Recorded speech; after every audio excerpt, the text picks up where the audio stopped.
네, 첫 번째 강의는 삼성증권의 수석 이코노미스트이신 허진욱 이사님 모시고 인플레와 지정학적 이슈, 글로벌 정책 대응은 이라는 주제로 이야기를 나눠보겠습니다. 이사님 안녕하세요. 예, 안녕하세요. 네, 연준이 올해 금리를 적극적 아니면 공격적으로 올릴 것으로 보이고 또 세계적으로 인플레이션도 심화가 되고 있는데요. 여기에다가 러시아와 우크라이나 사태까지 더해지면서 시장 상황이 여의치가 않습니다. 이 첫 번째 강의 주제를 보면요. 투자자분들이 많이 궁금해하실 것 같은데 이 주제를 선정하신 이유가 있을까요? 예, 올 들어서 미국의 인플레이션이 40년 내 최고 수준까지 치솟고 이에 대응해서 연준이 금리 인상 속도를 가속화하겠다라고 얘기하고 있습니다. 네. 여기에 이제 2월 말부터는 우크라이나 관련된 지정학적인 리스크가 발발하면서 매크로 관련된 여러 가지 불확실성이 중첩되고 있고 따라서 고객분들이 최근에 관심과 함께 우려도 똑같이 높아지고 있습니다. 그래서 네. 오늘 시간 이에 대한 내용들로 준비를 해봤습니다. 네, 많은 투자자분들이 전반적인 투자 전략을 세우는 데 도움이 되길 바라는데요. 그럼 바로 이사님의 강의 들어보도록 하겠습니다. 예, 오늘 이 시간에는 저희 주요 매크로 이슈들에 대한 삼성증권의 하우스뷰와 투자 전략에 대해서 말씀드리도록 하겠습니다. 바로 시작하겠습니다. 지정학적인 리스크가 단기적으로는 가장 중요한 변수로 작용을 할 것으로 보고 있는데요. 먼저 왼쪽에서 보시는 것처럼 우크라이나 사태로 인해서 경제적인 충격이 지역별로 다르게 나타나고 있습니다. 네. 당연히 이미 알려진 대로 러시아에 대한 에너지 의존도가 높은 유럽 국가들이 상대적으로 성장률 충격이 크게 나타나고 있고요. 다음으로는 동북아 국가들, 즉 원자재 수입 의존도가 높은 동북아 국가들이 그 다음을 이루고 있습니다. 그리고 상대적으로 미국, 그리고 원자재 수출 국가들이 모여있는 남미, 동남아의 경제적 충격은 상대적으로 작다라고 보시면 될 것 같고요. 이렇게 이미 이제 경제적 충격이 예상됨에도 불구하고 중요한 거는 오른쪽에 보시는 것처럼 세계 경제 성장률이 이런 성장률의 하향 조정을 반영해서 2022년 성장률이 빠르게 지금 하락하고 있습니다. 네. 그럼에도 불구하고 중요한 것은 세계 경제의 잠재 성장률, 원래 자기의 실력 정도다라고 보시면 될 것 같고요. 일반적으로 잠재 성장률을 넘으면 경기 확장이다라고 보고 있습니다. 네. 최근에 이렇게 하향 조정됨에도 불구하고 2022년 세계 경제 성장률은 여전히 잠재 성장률 3%를 넘어서는 약 3.5%로 예상이 되고 있고요. 따라서 일부에서 얘기하는 리세션이나 그리고 스태그플레이션과는 여전히 거리가 있다라고 보시면 됩니다. 두 번째로 중요한 점은 2022년 성장률이 하향 조정됨에도 불구하고 23년 전망은 별로 바뀌지 않다라는 거죠. 이것이 의미하는 것은 일반적인 투자자들이 지금 보시는 지정학적인 리스크는 단기적인 이벤트로 인식하고 있다는 점을 보여주고 있습니다. 따라서 이러한 우려들이 여전히 아직은 사실 끝나지 않았기 때문에 오늘 고객분들이 편하고 그리고 좀 더 빠르게 이런 지정학적인 리스크가 어떻게 변화하는지에 대해서 모니터링을 할 수 있는 세 가지 지표를 준비해 봤습니다. 네. 먼저 이제 가장 중요한 거는 실물 충격의 채널로 가장 크게 작동하는 게 결국은 유가겠죠. 그래서 쉽게 보시는 국제 유가를 보시면 국제 유가가 현재 수준에서 위쪽으로 큰 폭으로 올라간다라고 하면 추가적으로 충격이 더 들어올 거고요. 네. 지금처럼 안정세를 일단 진정 국면을 보이고 있고 점차 하향 안정화된다라고 하면 예상대로 금융시장의 반응이 이제 점차 덜 민감해지고 있다라고 보시면 될 것 같습니다. 네. 두 번째 지표는 유로화입니다. 앞서서 말씀드렸던 대로 지정학적인 리스크에 가장 큰 충격을 받는 지역이 유럽이고요. 따라서 유로화가 전쟁 발발 이후에 큰 폭으로 가치가 하락을 했습니다. 다행스러운 거는 이제 조금씩 유로화 가치가 반등하고 있고 유로화 가치가 조금씩 올라간다라고 하면 지정학적인 리스크도 조금씩 완화된다라고 인식하시면 될 것 같습니다. 네. 세 번째 지표는 약간 생소하신 EMBI 스프레드인데요. EMBI 스프레드가 의미하는 거는 신흥국 전체의 위험도를 보여드립니다. 아시다시피 러시아의 디폴트 우려가 높아지면서 이것이 신흥국 전반에 위기로 전염되는 게 아니냐라는 우려들이 높아지고 있습니다. 따라서 EMBI 스프레드는 구글에다 쉽게 쳐보시면 아실 수 있고요. EMBI 스프레드가 이제 고점을 찍고 다시 단기적으로 내려오고 있기 때문에 저게 더 올라가지 않는다라고 하면 러시아의 이슈는 여타 신흥국으로 확산되지 않고 있다라고 인지하셔도 좋을 것 같습니다. 네. 이제 지정학적인 리스크 다음으로 사실은 좀 더 중요한 거는 연준의 금리 인상일 겁니다. 네. 연준이 이제 5월 달에 이미 50bp 금리 인상을 예고한 상태이고요. 금리 인상 속도가 가속화되고 있습니다. 따라서 이러한 금리 인상이 지속이 되면 과연 미국 경제가 침체되는 것이 아니냐, 미국 경제가 소위 말하는 연착륙을 할 수 있느냐에 대한 우려가 높아지고 있습니다. 지금 보시는 차트는 제가 그린 게 아니라 3일 전에 파월 의장이 그린 거를 제가 다시 그려서 보여드리는 겁니다. 네. 무슨 말씀이냐면 보시는 것처럼 초록색으로 말씀드린 연준의 금리 인상이 진행되고 거기에 회색 막대로 되어 있는 기간이 미국의 경기 침체 기간입니다. 네. 금리 인상이 지속돼 경기 침체에 앞서서 통상적으로는 금리 인상이 나타나죠.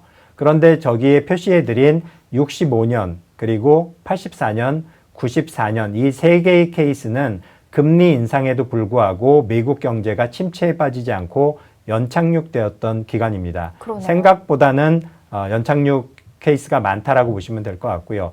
이거의 가장 큰 중요한 변수는 금리 인상에도 불구하고 미국의 노동시장이 실업률이 지속적으로 하락할 만큼 경기가 좋다. 이러한 상황에서라면 경기 침체 가능성이 높지 않다라고 보셔도 될 것 같습니다. 네.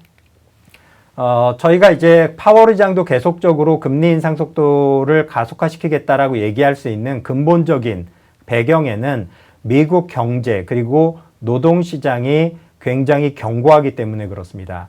실제로도 지금 보시는 것처럼 금리 인상이 시장에 그리고 경제에 충격을 줄 수 있는 이유는 금리가 인상이 되면 부채를 지고 있는 가계의 원리금 상환 부담이 올라가게 됩니다. 그렇게 되면 소비가 위축되고 시간이 지나면 경기가 둔화나 침체되겠죠. 그런데 왼쪽에 보시는 게 지금 미국의 가계의 원리금 상환 부담을 보여드립니다. 전체 소득 중에 몇 퍼센트를 원리금 상환에 쓰느냐를 보여드리는데 네. 장기 평균, 미국의 일반적으로 장기 평균 수준이 약 11%의 소득을 원리금 부담에 쓰고 있습니다. 현재는 이보다 현저히 낮은 9%고요. 사상 최저 수준이다라고 보시면 될 것 같습니다. 그래서 금리가 저희가 추정을 해보면 12개월 내에 약 2%, 200bp 금리가 인상될 경우에 미국의 원리금 부담은 그제서야 장기 평균 정도 수준으로 수렴한다. 따라서 이게 경기를 급격히 둔화시킨 요인은 아니다가 첫 번째고요. 네. 두 번째는 오른쪽에 보시다시피 미국의 노동시장이 매우 좋습니다. 일반적으로 미국의 노동의 수요, 즉 기업들이 지금 보시다시피 거의 170만 명의 그 사람들을 원하는 반면에 노동 공급은 1억 6,500만 명 정도에 이르고 있습니다. 따라서 현재 여전히 노동시장에서 수요가 더 많기 때문에 노동시장의 이런 초호황 국면에 있는 상황에서는 금리 인상의 충격을 충분히 받아낼 수 있다. 이렇게 판단하고 있습니다. 따라서 현재로서는 최근에 이제 미국의 장단기 금리 차이가 2년물과 10년물 금리 차이가 매우 좁혀든 상태입니다. 네. 0.2%밖에 되지 않고요. 이런 것들을 경기 침체의 징조다라고 많이들 말씀을 하시는데 실제로 미국의 경기 침체와 상관관계가 가장 높은 장단기 금리는 2년물과 10년물 차이가 아니라 보시듯이 3개월물과 10년물의 금리 차이입니다. 네. 현재 미국의 3개월물과 10년물 금리 차이는 플러스 1.85%, 185bp로 여전히 더 확대되고 있고요. 이 장단기 금리 차가 보시다시피 과거에 0이나 마이너스로 역전되고 얼마 안 있으면 경기 침체가 왔는데 현재로서는 그 시점이 요원하다라고 말씀드릴 수 있을 것 같고요. 두 번째로 경기 침체를 미리 보여주는 선행지표를 보셔도 선행지표의 전년 대비 상승률이 마이너스로 전환되면 시차를 두고 경기 침체가 오게 됩니다. 현재로서는 플러스 7.6%고요. 이것이 아무리 빠르더라도 마이너스로 전환되는 시점은 내년 중반 이후다라고 보시면 될 것 같습니다. 따라서 네. 올해만 놓고 본다면 미국의 경기 침체 확률은 평균적으로 장기 평균 수준인 14%에 현저히 못 미치는 약 6% 정도로 추정이 되고 있고요. 네. 물론 다만 내년으로 갈수록 경기 침체 확률은 조금씩 높아질 것으로 보고 있습니다. 인플레에 대해서도 많이들 걱정들이 많으신데요. 인플레이션은 지금 광범위하게 퍼지고 있습니다. 그리고 인플레이션의 고점은 3월 달로 예상이 되고 있습니다. 다만 이제 지난해 상반기 그리고 하반기까지 이어졌던 여러 가지 내구재 가격, 재화 가격의 급등세는 보시다시피 조금씩은 완화되고 있습니다. 가장 극심했던 그리고 여러분들께서 많이 기사에서 보셨던 미국 LA의 롱비치항 앞바다에 떠 있는 대기 선박수가 지난해 말에 60척에서 지금 현재 4분의 1로 줄어든 약 15척 정도로 내려와 있는 상태고요. 네. 물론 코로나 이전에 10척 미만보다는 조금 높지만 분명히 3, 4개월 전보다는 극심했던 공급 병목 현상이 해소되고 있다라고 보시면 될 것 같고요. 이에 따라서 오른쪽에 보시다시피 미국 자영업자들이 제품 가격을 인상하고 그리고 임금을 올려주는 이러한 인플레이션 압력도 지난해 11월을 고점으로 해서 조금씩 낮아지고 있다. 그래서 인플레이션은 조금씩 완화되는 조짐이 나타나기 시작했다라고 보시면 될 것 같습니다. 네. 특히나 이제 인플레이션 고착화를 시키는데 가장 중요한 요인으로 작용하는 것은 임금 상승입니다. 임금이 올라가게 되면 기업 입장에서는 비용이 올라가기 때문에 이를 제품 가격에 전가하게 되고 제품 가격이 전가되면 인플레이션이 일어나고 이로 인해서 또 임금을 더 올려주는 악순환이 반복되기 때문에 그렇습니다. 네. 다행스러운 것은 미국의 임금 상승률이 높긴 하지만 그 임금을 1분위 낮은 순서의 25%부터 높은 순서대로 2분위, 3분위, 4분위로 4단계로 나눠보면 가장 낮은 저임금 업종만이 지금 임금 상승 압력이 높게 나타나고 있습니다. 나머지 임금이 올라갈수록 2분위, 3분위, 4분위로 갈수록 임금 상승률은 전체적으로 노멀한 수준인 4% 미만에서 움직이고 있고요. 이처럼 1분위 가장 낮은 업종의 임금 상승 압력이 높은 이유는 바로 노동력 부족 때문에 그렇습니다. 오른쪽에 보시다시피 짙은 녹색으로 표시된 숙박, 레저, 교육, 헬스, 소매 판매, 운수 창고업들이 이 저임금 업종에 속하게 되는데 이들은 대면 서비스를 하기 때문에 감염 위험이 높아지면 출근을 안 하게 됩니다. 네. 근데 다행스러운 거는 이제 올 들어서 미국의 오미크론 확진자 수가 오미크론 이전 수준으로 빠르게 이미 감소했기 때문에 지난 4개월 동안 미국의 신규 고용이 240만 명이나 증가를 했습니다. 그리고 신규 고용의 증가에 3분의 2, 60% 이상은 이들 저임금 업종이 견인을 하고 있습니다. 네. 그래서 이러한 추세가 지속이 된다라고 하면 하반기가 되면 1분위 업종의 노동력 부족이 완화가 되면서 임금 상승 압력도 점차 둔화되기 시작할 것으로 그렇게 보고 있습니다. 결국은 제일 중요한 거는 인플레이션이 언제쯤 고점을 치고 둔화될 거냐라는 거죠. 그래서 저희가 9페이지 왼쪽에 보시다시피 4가지 시나리오를 준비를 해봤습니다. 먼저 이제 지금 현재 미국의 인플레이션은 오는 3월 달이 핵심 인플레이션 기준으로 5.5% 정도에서 고점을 형성할 것으로 보고 있고요. 네. 이후에 조금씩 둔화될 것으로 보고 있습니다. 다만 인플레이션이 높았던 지난 1년간의 인플레이션 상승률이 유지된다라고 하면 첫 번째 시나리오에서 보시는 것처럼 올해 말에도 약 5% 이상의 인플레이션이 유지될 겁니다.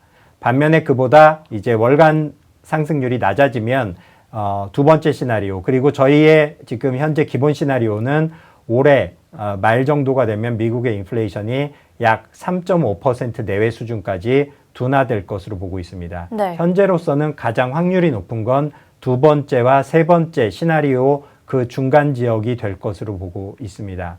그래서 결과적으로 이렇게 하반기에 미국의 인플레이션이 예상대로 둔화되고 나면 올해에는 연준의 금리 인상이 빠르겠지만 중요한 것은 내년도에도 어느 정도 속도로 미국이 금리 인상을 할 것이냐가 금융시장 관점에서는 더 중요해집니다. 그런 관점에서 보시면 오른쪽 차트에서 보시다시피 지금 노란색 선은 미국의 3% 이상 물가가 상승한 품목들의 비중입니다. 네. 지금 현재 약 60%의 품목이 3% 이상 물가가 상승하고 있는데요. 이렇게 물가 상승이 광범위해졌을 때 초록색으로 보시다시피 장기 기대 인플레이션, 사람들의 인플레이션 기대 심리가 70년대 후반처럼 같이 높아질 수도 있고 혹은 2001년과 2006년처럼 광범위하게 확산됐음에도 불구하고 기대 인플레이션이 안정적으로 움직일 수 있습니다. 네. 다행인 것은 현재는 아직까지 장기 기대 인플레이션이 3% 수준에서 크게 벗어나고 있지 않기 때문에 현 추세가 계속된다라고 보면 내년도에는 연준의 금리 인상 속도가 2회에서 3회 정도로 완만해질 것이다라는 게 저희의 기본적인 생각입니다. 네. 이제 연준의 금리 인상이 3월부터 시작이 됐는데요. 과거 1970년 이후에 미국은 9차례의 연준의 금리 인상 사이클이 있었습니다. 거기에서 공통적으로 나타나는 현상이 세 가지입니다. 먼저 첫 번째는 왼쪽에 4개에서 보시다시피 주가 지수는 처음에 금리 인상이 시작이 되고 한 3에서 4개월 정도 주춤하다가 이후부터 주가 지수의 상승률은 높아지게 됩니다. 이거는 결국은 연준의 금리 인상이 경기 회복을 바탕으로 이루어지기 때문에 그렇고요. 네. 두 번째 특징은 이제 금리 인상이 되면 밸류에이션이 높은 업종이나 기업들이 부담이 높아지게 됩니다. 따라서 상대적으로 밸류에이션 부담이 낮은 가치주 그리고 경기 회복을 반영할 수 있는 경기 민감주가 아웃퍼폼하게 됩니다. 세 번째 특징은 일반적인 생각들과는 다르게 금리 인상이 꼭 달러화를 강세로 만드는 것은 아닙니다. 실제로 달러화는 금리 인상 이전에 강세를 보이고 금리 인상이 시작이 되면 상당 기간 달러화는 약세를 보이는 특징이 있습니다. 저희가 지난주에 삼성증권에서 약 6개월 만에 단기 앞으로 3에서 6개월 정도 후에는 현 시점보다 주식시장이 조금 더 상승해 있을 것이다 라고 보고 단기 주식 비중을 상향 조정하였습니다. 네. 그 이유는 첫 번째로 보시다시피 연초 이후에 빠른 조정을 통해서 밸류에이션이 약 20에서 30% 정도 이미 낮아졌고요. 반면에 기업 이익은 크게 아직 훼손되지 않았기 때문에 그렇습니다. 그래서 저희는 3에서 6개월 정도 시계열을 놓고 보면 주식에 대해서 긍정적인 시각을 제시를 합니다. 이제 중장기적으로 가장 중요한 것은 지난 약 15년간 전 세계 금융시장을 지배했던 QE, 즉 양적 완화와 제로금리의 시대가 끝나고 이제 미국의 연준을 시작으로 해서 QT, 즉 양적 긴축의 시대로 전환된다라는 것입니다. 이것은 금융시장에 굉장히 중요한 변화를 가져올 겁니다.